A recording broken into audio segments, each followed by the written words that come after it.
Shalom, and welcome to this home edition of the Middle East Report. And in this program today, we'll be having a prophecy update by one of America's leading prophecy teachers. His name's John Haller.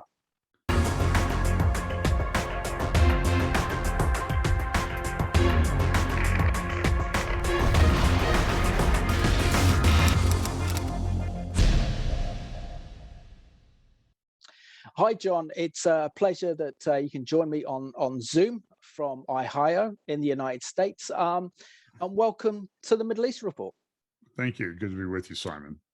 And can I say, John, that for the last year now, I've been watching your weekly prophecy updates, and they are absolutely fabulous because I've got a hunger for truth, to know what's going on. And your prophecy updates are so thorough. You give a whole geostrategic overview of kind of world events. And I think in these end times, your updates are so vital in the times in which we're living in. Well, thank you. Appreciate the feedback. Pleasure. John, can you share something about your background? Your profession was a lawyer for 40 years. You are passionate about Bible prophecy, but can you share with us about how you came to faith in the Lord Jesus Christ and how you became interested in Israel, the Jewish people, and of course, Bible prophecy? Sure. I was born, I live in central Ohio, and I was born about a half hour north of where I live right now in a little town called Mount Vernon. My father at the time was a pastor of a Grace Brethren church out in the country. It was his first church after graduating from seminary. He had gone to Bob Jones University, sort of known as the large evangelical fundamentalist school in the South. It was pretty influential back in the early days of evangelicalism. He went there, and then he went to Grace Seminary in Winona Lake, Indiana. Took a little church in a town called Ain't Me Town, or as we used to refer to it as Ain't No Town. There was back in those days, there was a church and two farmhouses. So it was way out in the middle of nowhere. When I was 6 weeks old, we moved to Northeast Ohio between Canton and Akron. He had a church there. It eventually grew to a size of about 350 people, which was a pretty good sized church back in the 1960s. But he was a very faithful teacher of the word, loved Bible prophecy. I got saved when I was 8. I remember very well that day. I was sitting in the third row, but the first two rows were short in the church. And then the third row was longer. So I was sitting on the inside of the third row, and he preached a sermon on hell that day. And there was a big grate. I remember there was a grate in the floor where you could look down the grate, and you could actually, through the one corner, you could see into the basement of the church where they had the church kitchen and social gathering area. And the way Dad was preaching that day, I was pretty sure that if I looked down there, I would see the flames of hell licking at my feet. And I decided that I needed a savior. So I got saved, and then that was got baptized a few years later. Eventually moved to Pennsylvania, went to college at Grace College, which is associated with Grace Seminary in Winona Lake, Indiana. Met my wife there. We're just celebrated our 46th wedding anniversary. And so I think my dad wanted me to be a preacher. And I think it was a great disappointment for him that I decided to be a lawyer rather than a preacher. And it's kind of interesting. I do this update and we put it on YouTube at church, not just to help people at church keep up. And then with social media and everything kind of grew. Not anything that we really planned or tried to have happen. And so now, I often wonder what he would think if he was still here. He died 30 years ago in June. And I'm sure if somebody told him that, your son, his YouTube channel might get 40,000 views in a week, and he would say, "My kid? Which one? John?" And so it's just kind of interesting the way things work out. But he always had a love of Bible prophecy. And so I grew up on it. He would talk about it all the time. I remember when I was 13, that was 1967, the 6-Day War. he talked about that for weeks. I actually have his notes. He talked about it for weeks. In fact, in 2017, which was the 50th anniversary of the Six-Day War, we were in Israel during that celebration in May. That's when they celebrated on the Jewish calendar. Came home, and on Father's Day, I did a thing. I think it might still be up on the internet. Things my father taught me, and used some of his notes from that time, because on Father's Day, 1967, 50 years before the Father's Day that I was speaking on, he had talked about Bible prophecy. So it's just kind of a interesting thing. I think, like everybody else, I got married, I was a lawyer, I was busy, I would work, sometimes back in the early to mid 90s, I had a couple big cases, and I would work 80, 90, 120 hours a week, some weeks, on that case. And I will confess, I had kind of, I taught, always been involved in the church. I taught, I served on elder boards and that sort of thing. And I kind of, because I was so busy in my career, I think I just kind of got to a dry spot, where, I had no doubt about my faith or anything, and I wasn't doing anything wrong. It was just that I was so wrapped up in the world and that sort of thing with my job. We went to Israel in 1995. It was our 20th anniversary. So we went with my in-laws in a tour group. And I remember it was the second day we were there. We went to, it was the traditional Christian tour, which I think is now, I believe, is wholly inadequate to help you understand the Holy Land, but it's a good overview. And we'd spent that day, we started the Mount, we're staying in Tiberias on the Sea of Galilee. We went to, up to the Mount of Beatitudes, Caesarea Philippi, the Golan Heights, Tagba there on the Sea of Galilee, and then ended the day, before we took the boat across the Sea of Galilee back to Tiberias, ended the day at Capernaum. And I remember sitting there at Capernaum, I kind of walked off by myself, and I got very emotional because I realized that, this is where this happened. This is this stuff in the Bible. It just sort of overwhelmed me that this is really real. This is where it happened. And when you look at the geography of the area and understand that the modern trade routes, or the trade routes of that time, the contemporary trade routes of that period in the Middle East, passed right by Capernaum. It's very interesting that God would set the main ministry period of his son in that area where the world passed by. I don't think it was an accident. And then, so when you sort of look at the geography of Israel and where it sits in this giant landmass, you become to understand that, all of this is by design of God's hand, that this happened. And there have been people, I think secular people, that have picked up on that. There's a famous English person in geography named Alfred Mackinder, who wrote a paper back about 1903, I believe, called the Geographical Pivot Point of History. Now, he put it on the Great Plain landmass up there in the area of Poland, that area and his conclusion was that whoever controls that area controls the world.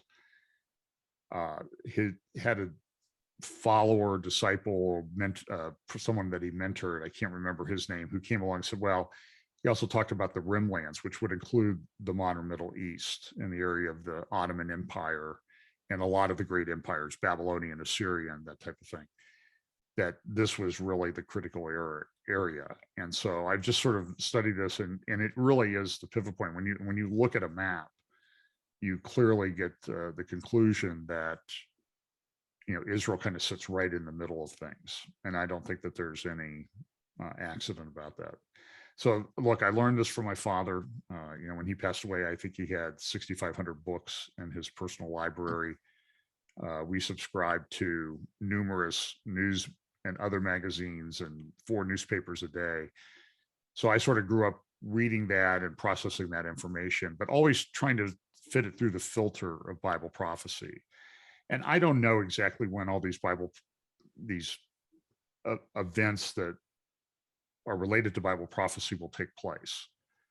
I think we're in a very serious time of stage setting, so they can all be precisely fulfilled. I've had discussions with people that maybe we need to have some sort of uh, approval committee of people who have understanding. I mean, Daniel 11 and 12 talks about in the end there will be people, there will be men of understanding. The wise one will understand and instruct many. Daniel was told, seal up the book until the time of the end. So at the time of the end, I think we're going to get a better, more complete understanding of these eschatological passages. But at some point, we're going to have to say, okay, is this that which was prophesied? This happened at the time of the first coming of Christ. Absolutely. And John, also, can you tell us about your fellowship in Ohio called the Fellowship Bible Chapel that you attend? And it's from there that you do these weekly Bible prophecy updates, which are incredibly thorough and absolutely fascinating. So I used to teach a large class at a large church. And I was on the elder board, and there were things that happened within the fellowship, not going into it too great detail, that the fellowship of churches that we belong to that I was concerned about. I had done a talk at the church's national conference, actually 20 years ago in August. And I talked on postmodernism and what I saw then as the coming effect of postmodernism in the church. And some pastors that were in that seminar that I taught pushed back a little bit and said, well, wait a minute, we think, John, you've got this, you're reading this all wrong, but postmodernism will be a good thing because people are asking questions. And I said, no, this is going to challenge the faith of many. And so over time, I just saw that creeping into my own church, and then sort of the rise of mysticism and this church growth marketing type thing. It was very hard to resist because everybody was doing it. And long story short, essentially I was asked to leave the church. So we did. It was very hard. We'd been there for several decades. My wife was helping run the women's ministry. They would have between 200 and 600 women a semester. And so she lost everything. And so a group of us decided to start a church. It wasn't to be in competition with the church we left or anything like that. In fact, there were people that wanted to join us, and we said, no, you have commitments to that church. Until you fulfill those commitments, don't come here. So we have a little fellowship. We try to teach. We teach both topically and verse by verse. I'm one of the elders there. I certainly don't run everything. I try to stay in my lane, so to speak. And we run about 70 or 80 live in attendance, 60, 70, 80. This COVID thing has kind of affected us. So at times we were getting up to about 120. But we skew towards the elderly side. So a lot of people are watching online just because of this pandemic that we're in. But we try to stay faithful to the word of God and try to speak the truth. So we started putting things up on YouTube. I was doing that for the class I was teaching at the other church, and then things just kind of took off. As I said, it was nothing that we planned, but we tried to stay faithful to the word of God. That's our guidepost.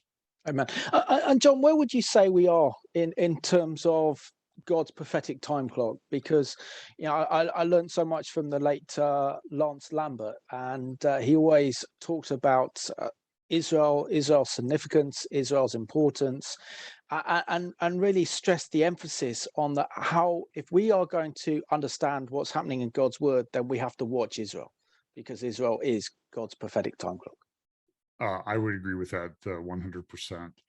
So where we are exactly, for a long time, I thought we were very close. But I've been doing a version of the prophecy update that I do, sort of looking at contemporary events in the light of Bible prophecy. I've been doing that since the late 1990s. Since that came back, that trip to Israel kind of got me excited about it. In fact, on the trip was a young man, and he said, "Hey, have you ever heard of this guy named Chuck Missler?" I said, "No, I haven't heard of him." So he sent me a tape of Chuck on Ezekiel 38, 39. And I really connected with Chuck. He was a businessman who taught a Bible study class. It was very similar to me. And I eventually became a fairly good friend of Chuck's. So he had a lot of influence in the way that I approach things. I often wonder, he passed away a couple, 3 years ago now. And I often wonder what he would think if things were like this. I often wonder what my father would be thinking. I mean, my father was excited in 1967. What would he be thinking if he was alive today?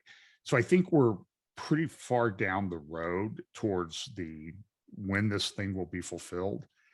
I don't know exactly when. So I did a talk in Canada recently for Last Days Bible Conference. You can probably find it on YouTube. My one talk was called Deplatforming Humanity, the great revealing of the great setup. It was sort of a take on the great reset thing that's coming out of Davos in the World Economic Forum.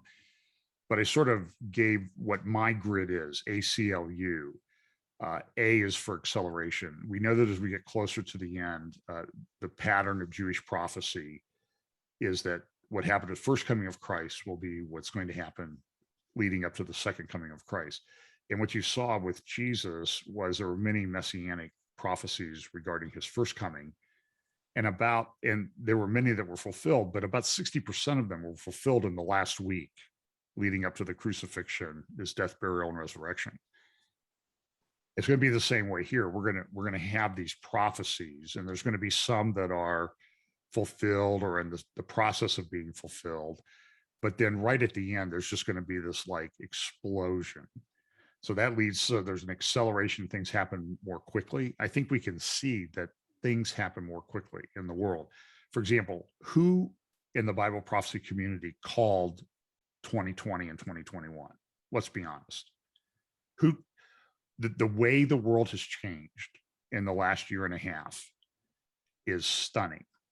I mean, the things that are going on, the lockdowns, the social control, social media control, censorship, all these things that even in countries that are supposedly free, look what's going on in Australia, look what's going on in the United States, look at what the tech oligarchs are doing to us to try to push us into a certain way of thinking.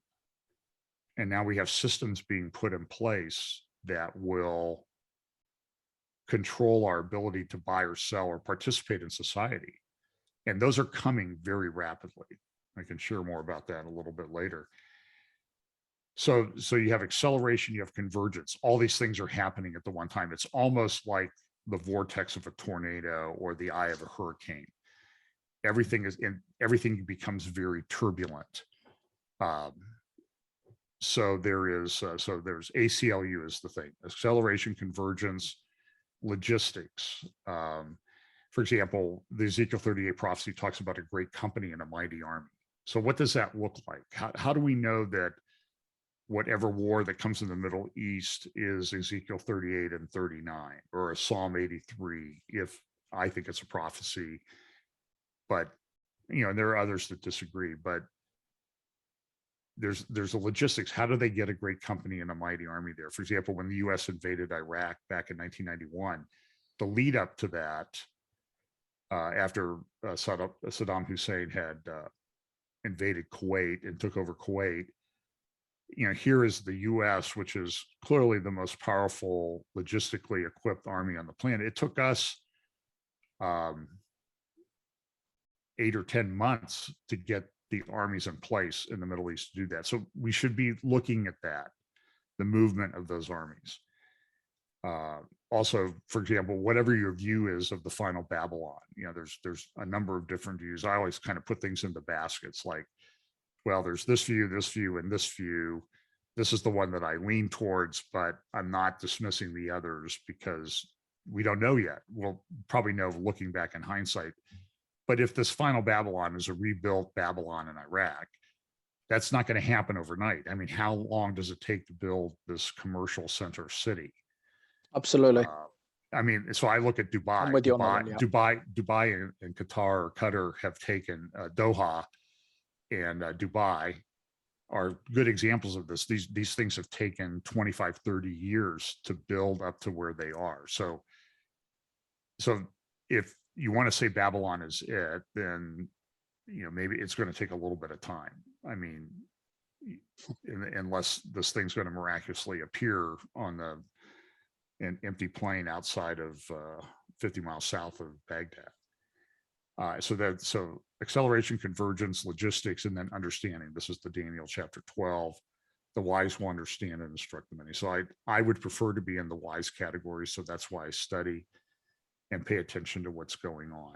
There are plenty of verses in the Bible that the sons of Issachar were blessed because they understood the times that they lived in. And I think that that's a good lesson or admonition for us. So how quickly this thing comes about, I really don't know. Certainly, a lot of things have changed in the last 18 months, way beyond whatever you expect. When I get together with other people who, emphasize Bible prophecy teaching, the very common comment is, I never expected to see this. How did this happen? And the answer is, it's the way God said it was. It's the acceleration and convergence of things that we need to put our heads around. Absolutely. So whether it's the final thing yet, and it's going to happen in the next 2, 3, 4, 5, 10 years, I don't know. I personally subscribe a little bit to the 7,000 year paradigm, if you will. I'm not sure I like that term, but the 6 days from creation to the return of the Lord to set up his kingdom, which is the seventh day, the 1,000 years. If you look at that 2,000 years from the time of Christ, we're sort of rapidly approaching that time. So then you have this last period of time, this 70th week. I don't like the term tribulation period, but that's what the common usage is. But this 7-year period, when, does it start so that it ends in the 2,000 years, or does it start after 2,000 years? If that is true, then these things are going to be happening pretty quickly because we're approaching that time.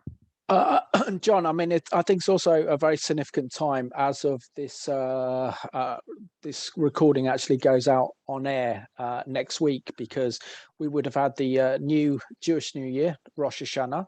So in between Rosh Hashanah and Yom Kippur, and we know that things happen around this time, but it's also very significant as well because it will be the 20th anniversary of 9/11, and there can be no doubt whatsoever that those horrendous events that occurred on September the 11th did trigger kind of end time prophetic events and really did accelerate them. And to think how far we've come over the past 20 years to where we are now is nothing less than absolutely extraordinary. I mean, we, in our lifetimes, I'm only in my mid 40s, but in my lifetime, we've seen biblical prophecy fulfilled when it comes to Israel, that the Jewish people return from the four corners of the earth. They're living in Judea and Samaria. The wine groves are being rebuilt. So, we are living in kind of extraordinary times, and I like to describe it as living in biblical times, because literally the word of God is being fulfilled in our time, and the events that we are seeing that are shaping our world are extraordinary. And like you said, when it comes to the global pandemic, COVID-19, no one saw that coming. And in a sense, that has accelerated this move towards globalism. We're talking about the British government now talking about wanting to set up a digital economy, wanting to bring in this whole social credit system from China, which is a totalitarian surveillance system. So we know that we are very, very close to the end. Yeah, it has come about very, very quickly. I mean, we've talked about things like the mark of the beast for many, many years. And it's been different things. It's been a chip, it's been this, it's been a tattoo, it's been a barcode.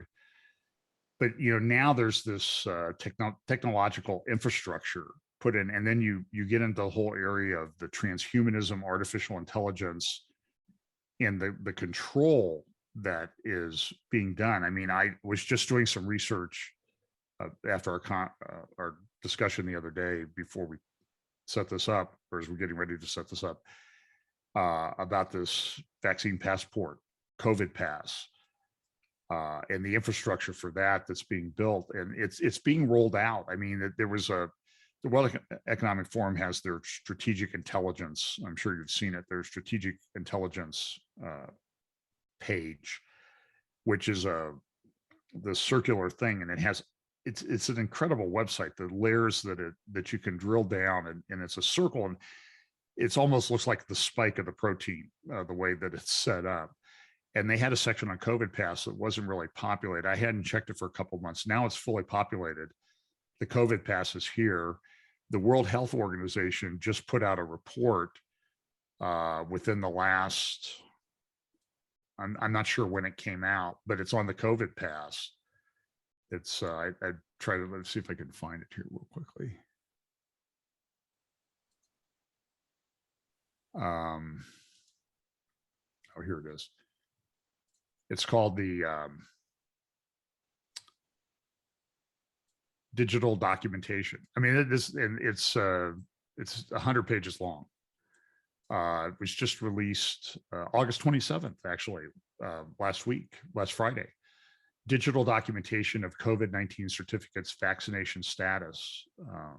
I'll send you a link to it. It's by the World Health Organization, and they're all sort of working together to do this. And this is actually being rolled out in Hawaii now. And other states want to roll it out as well. And this will change the way they've already changed the way we interact, and everything is kind of tied up to your phone now. But the social credit system, which has really been well developed in China, it's not going to be just a vaccine status. It's going to be more than that. This is only, as Naomi Wolf, and Naomi Wolf is someone who I would disagree with on a lot of politics. She worked in the Clinton administration. She's a feminist, but she's actually pretty right on in her concerns about these vaccine passports and the social credit system, because she said this is just one switch to turn on. There's a whole bunch of other switches that will be turned on as well. I live in central Ohio, 15 minutes away from my house. There is 5 giant buildings. Some are completed, some are still in the various stages of construction. The cost is over $1 billion. These buildings are as long as the Empire State Building is tall. 5 of them in a field.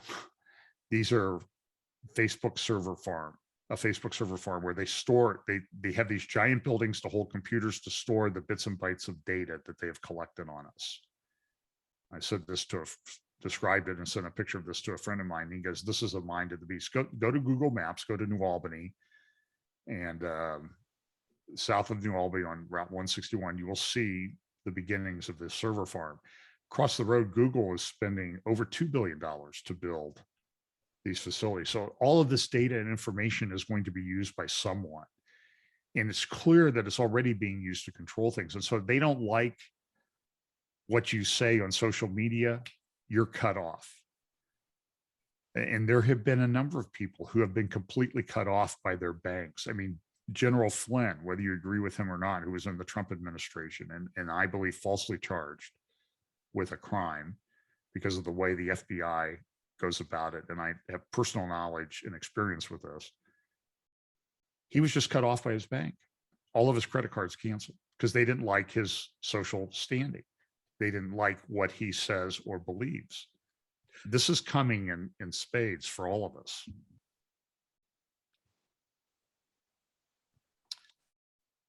So this is something that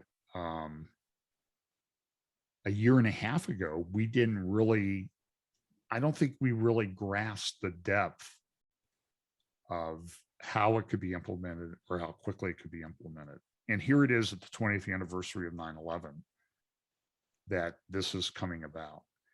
And while that's happening, so that's on the social technology transhumanism side, all being done by these globalists and these global organizations, some of whom we really don't even know. I think you've done some research on the United Arab Emirates assistance in the development of this vaccine passport system, but it's really a social credit system. And then we have what's the events of the past 2 weeks in Afghanistan, where it was clear that we had a relatively small force, the United States and European nations from NATO, including the UK, had troops there in Afghanistan. We're kind of keeping things under control. But in the background, the Taliban was using I'll call it the Iranian model of embedding themselves in the social and governmental structure at a low level, so that when the time came, they could immediately take over. And they were given an opportunity by what I refer to as the Biden administration, because I don't think Biden is the only one that's acting here. And excuse me. So this whole thing comes about very, very quickly. And we saw the collapse of the United States influence in Afghanistan in what intelligence reports would say might take 6 months to several years, happen in less than 2 weeks. Again, that goes back to this acceleration thing that I see happening. These things happen much more quickly now than we ever could have imagined. But part of it is too, there's a quote that I use from an Ernest Hemingway novel a few times. I think it's The Sun Also Rises. There are two characters talking in the novel. And one says the other was, well, how did you go bankrupt? And the guy says, well, I went bankrupt in 2 ways, gradually, then suddenly. And so I'm not ascribing scriptural status to Hemingway novel, but I think that's sort of how these things are going to work in Bible prophecy, that there's a gradual aspect to it. And so a lot of us have been talking about this stuff for 20 years, 20, 30, 40 years in many cases. And so there's the gradual aspect, but then there's also the sudden aspect where it just, even the people who are talking about the gradual aspect are suddenly like just smacked in the face with the suddenness of what's happening. So I think that's where we are. So exactly how long this takes to fold out, it's hard for me to imagine that with the things we see going on in our world, Simon, that this is not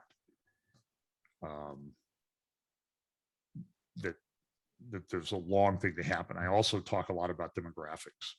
So there's a demographic component to this. So you have the Iranians, who are probably the most rapidly aging society on earth right now because of a collapsing birth rate, because of the way the mullahs have been controlled. China's in the same way. China could, within the next generation, and whenever I talk about this, people say, oh, so you think it's going to go on for another 40, 50 years? I'm like, I don't think so, but I don't know. But if it does go on another 40, 50 years, as we get to the end of the 21st century, China will lose 400 million people in population. The African continent will grow exponentially. The US population is barely at replacement level. Most of Europe is under replacement level. The Russian population will be halved. So you have Russia wants to preserve itself. It's very nationalistic. What are they going to do? What kind of alliances would they enter into to preserve their culture? And when you look at Russia, I think we talked about this the other day. Absolutely. About 5 years ago, the Foreign Policy had some articles, and one of the articles was Putin Muslim problem. I don't know if that was the title of it, but about 25%, this was 5 years ago, 25% of Moscow population was Muslim. 40% of the conscripts into the Russian army were Muslim. So what would, so if Russia is part of this Ezekiel 38 invasion, and you can certainly make the case that it is, what would it be that would, remember it says, I will draw you in. I'll put hooks in your jaw and draw you in. And so there's an economic component to this, but there might also be a cultural, geopolitical component to it, that what would satisfy the Islamic republics, the stand republics, Afghanistan, Turkmenistan, Tajikistan, Kyrgyzstan, Pakistan, what would Afghanistan, what would satisfy them? And certainly eliminating the Jewish problem would be very satisfying to them. So that type of thing can happen. You need to understand that this is what Putin is thinking about. Putin has a problem, but he wants to preserve the Russian heritage. He's very, very nationalistic. And I'm not giving him praise or anything like that. I'm just trying to state the facts of what is happening. So now we see Afghanistan. There is a South China Morning Post did a story. You can find it, and it's about the China Belt and Road Initiative. Oh yes, yeah, fascinating. And they have wonderful graphics. Like this giant inland port where they have to transfer goods from the European size rail to the Russian scale. And so they have the largest inland port in the world there in the middle of, one of the stand republics. They're on the border. But they've also done things like they have built roads through the Himalayas down through Pakistan to a giant port on the ocean there. Now they're moving into Afghanistan very rapidly to get that. The Russians are also moving into that. And so the Chinese influence in this, but one thing that I think has been missed in all of this, and I personally have missed it, is the influence of Pakistan. There's really no border between Pakistan and Afghanistan. Our government and military recognized it. So the Taliban went back and forth across that during this 20-year war. They also went back and forth across the border with Iran. So we need to get over this. Well, the Shia and the Sunnis will never work together. That's just a bunch of nonsense. There's an internecine battle that goes on in there between Taliban, Al-Qaeda, ISIS, now ISIS-K, Khorasan. There's an intramural battle that goes on within Islam, but they also have this global jihad.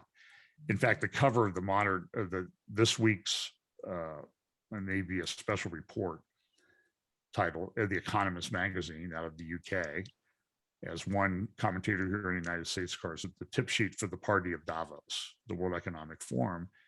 They're talking about what next, where next global jihad.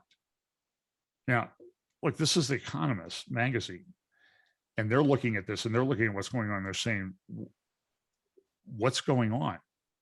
There's something coming. There's something more to this. And I think those of us who understand Bible prophecy know that there is more to this. This is a Middle Eastern centric thing that's going on. And a lot of this revolves around Israel. And then you have Israel going into the Abraham Accords, which I am not a fan of. I mean, I'm all for peace, but you need to look at some components of those Abraham Accords that are very troubling in terms of if we have an understanding of a global empire beast, economic beast religious system, the components of those Abraham Accords are largely economic, and there's also a religious component to it. So there's a new synagogue, or synagogue's been reopened in Bahrain, a largely Shia country with a Sunni leader, and now a Jewish synagogue in Manama. There are exchanges. We have the House of Abraham Faith that's being built in Abu Dhabi in the United Arab Emirates, a Jewish synagogue, a Christian church, a mosque. We have the same thing happening on that museum island in Berlin, the House of One, they call it. It's sort of a joint religious system just down the street, literally down the street from the Pergamum Museum, where they have what I think a lot of us conclude is Satan's throne from the ancient city of Pergamus in Turkey, in Asia Minor. So all these things are just sort of flowing and colliding with one another. And it's a very turbulent time. Very turbulent time. And John, if we look at US foreign policy, for example, we had President Trump, who pretty much scared the enemies of the West because they didn't know what he was going to do. He stood up for Israel like no other US president before him. He was surrounded by born again believers, such as Vice President Mike Pence and Secretary of State Mike Pompeo and others. And really, he did change and reshape the Middle East. And what we've really seen over the last few months with President Biden being in power is a complete collapse of US influence in the Middle East and in the region, and describing the latest crisis in Afghanistan as being the worst foreign policy crisis since Jimmy Carter with the Iranian hostage crisis of '79. And we're also talking about Naftali Bennett, who is Israel's new prime minister, recently met with your president. And he was there to bring a message that the Iranian regime could only be 70 days away from reaching nuclear breakout, of acquiring nuclear weapons. So surely we're seeing this situation of Afghanistan, the situation with Iran that's on the table of Biden. Could we see the collapse of the United States as a world superpower during this time? Because America's been such an incredible force for good in the world. She's been Israel's protectorate, but we know that she is going in a very, very dangerous direction in terms of moving away from God's statutes, from our Judeo-Christian heritage, to almost adopting a kind of antichrist type ideology. And of course, we know that this administration is no friend of Israel. Well, you're too kind and say sort of adopting an antichrist maybe I was being a bit gracious. Yeah, it's clearly done this. Look, we have fights. There's tremendous turmoil at school boards across America right now. They're banning parents from schools and from school board meetings because of what's being taught. This not so much being against teaching of the concept of critical race theory, but the implementation, the policy implementation of what critical race theory stands for, and the constant gaslighting that takes place. For example, you say, well, I'm against critical race theory, the implementation of this. Oh, so you're a racist, or we're not really teaching that. You don't understand what we're teaching. No, I know exactly what you're teaching. I can read. I'm an intelligent human being.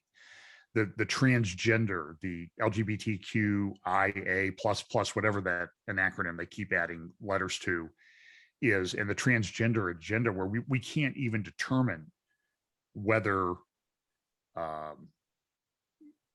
what science says that people are male or female, which is God's design, and the way that this has grown, and the growth, the exponential growth, particularly in your country with the push of this at the National Health Organization, whatever they call that thing, NHS, NHS, and and the pushback. There's a former New York Times columnist, Barry Weiss. She has she's on Substack, and she has a interview coming up this week with Abigail Shrier, who wrote a book about this transgender push and what this means. And these are not even saved people that are, I'm pretty sure they're not believers, but they're seeing this happening and they're like, what is going on? And now we have this foreign policy debacle in Afghanistan. And we don't know the scope of this yet. There was an interview the other night with Glenn Beck, who's a Mormon, so I don't need you to tell me that his theology is off. But he went over there at his own expense and using another ministry's plane, which is a ministry which I would not support, but they were trying to rescue Christians in Afghanistan. They got 5,100 out, but they said that every place they went, they were blocked by the United States State Department and the United States White House, blocking getting Christians out. This is a satanic administration. I don't know how else, demonically driven satanic administration, that they would do this. There's this whole narrative that's being built in the United States that everybody who is a Christian is a racist white supremacist. And there is a constant push for this. It goes back to this January 6th insurrection, quote, insurrection at the Capitol. Nothing's happened since, but people who were involved in that, and there were things that they did were wrong, but there's this whole narrative that's been built up around this to portray all of us. And I do this week after week in my prophecy updates about the reports, the organizations, the markers that everybody's supposed to be looking at to paint everyone who disagrees with the administration as a racist, white supremacist, insurrectionist, terrorist.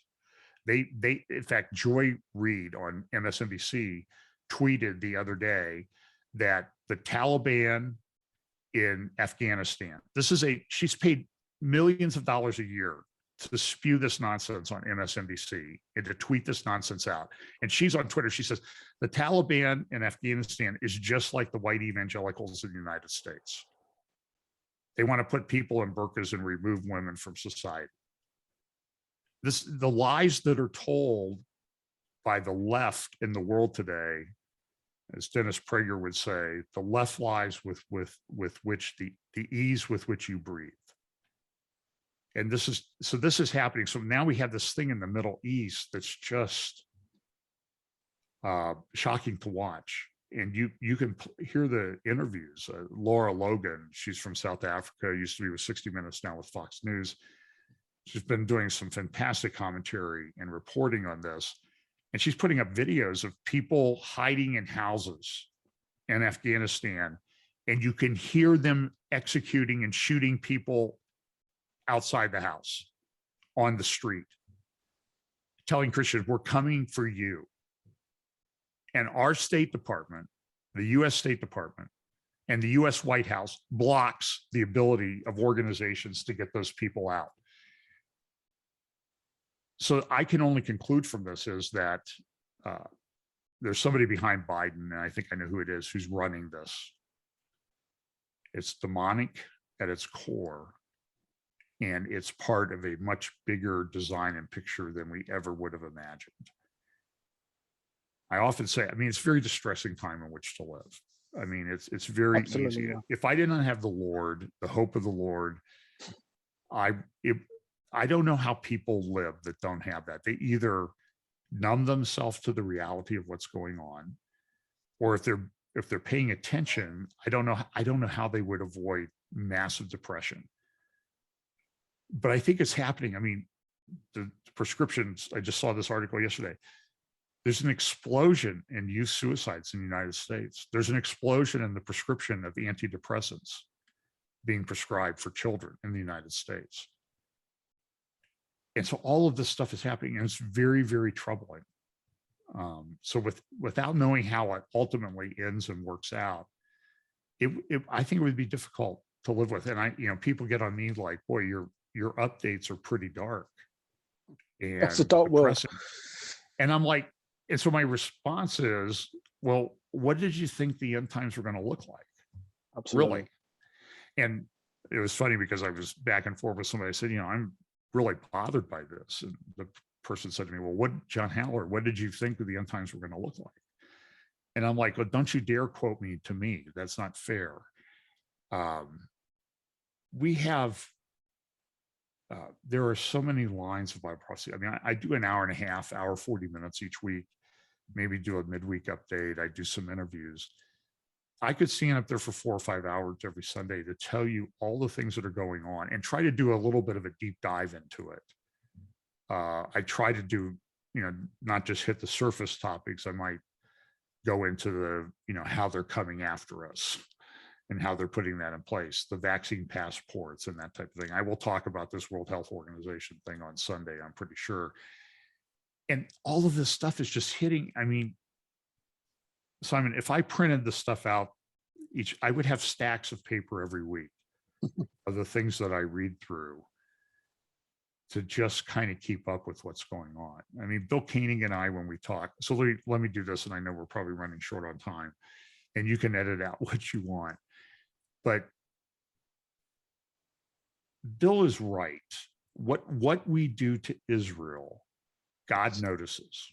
Amen. So in 16 years ago, Sunday was when Katrina hit the United States. It was a massive insurance event. The losses were enormous. New Orleans was flooded. That event with Katrina came right after the United States had pushed Israel to evacuate Gaza. And I had a 4-hour, now you may not believe this, I had a 4-hour discussion with someone at the Tel Aviv airport in 2011. Our flight was delayed, an Orthodox Jewish guy. And we started talking and soon talked the Bible prophecy. And he said, listen, when you guys do something to Israel, God notices. You know, Genesis 12 means something. Absolutely. And a lot of people want to argue around that, and you don't understand that. But look at what happened with Katrina. And this Orthodox Jew told me in the Ben Gurion airport in Tel Aviv, when you guys did that in Katrina, go research it, John. The land mass that you had made us evacuate in Gaza relative to the size of Israel, the same percentage of land mass of the United States was affected and impacted by Katrina. Go look it up. And you Christians, he said, you Christians, they won't listen to us Jews. Maybe they'll listen to you Christians. Now, last Thursday, Naftali Bennett is in the White House. Friday, he meets with Biden. He did, my view, he did a horrible job protecting the interests of Israel. There was discussions with Blinken. I was just reading the readout from the Blinken thing before we talked. The Secretary of State meeting on Thursday. Two-state solution. We're going to divide up the land. Talked to Biden, agreed. Naftali Bennett, my understanding is, agreed that they would not be building in settlements or pursuing any settlements or annexation of the biblical heartland of Israel. This is not the West Bank. This is Judea and Samaria. This is where 80% of the Bible events in Israel happen. And it's interesting when people go on a tour now, they make a giant circle around Judea and Samaria and they never go there. 4 years ago, we were blessed. We went up into that area, to Nablus, to Shechem, to Samaria, to Bethel, to Ai, all of these places, Shiloh, in these areas that are supposedly occupied territories. This is the biblical heartland of Israel, and they're excluded from it. And every time we do something to further that, something happens to the United States. Bill has documented dozens, if not hundreds, of these instances. Get his book, Eye to Eye, read it. So Naftali Bennett is here. These things are going on, just like was going on with Katrina. And 16 years to the day after Katrina, the 5th most powerful hurricane ever to hit the United States in its history hit. The devastation down there, we don't even understand the devastation. New Orleans may be without power for a month. 1 million homes. So we, get Naftali Bennett to say, well, we're not going to build in the biblical heartland. We have 1 million homes impacted with no power today. Right now, today in the United States, 16 years. Sadly, we've run out of time, so we're going to have to do this again.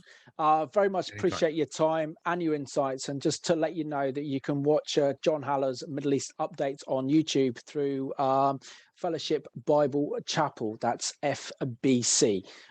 Really, really recommend it. And I want to thank you for watching this program today.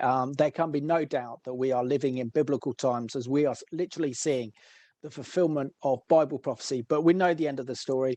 We know that Yeshua HaMashiach comes and reigns from Jerusalem. And so we need to look up, because our redemption draws near. So thank you for watching this home edition of the Middle East Report.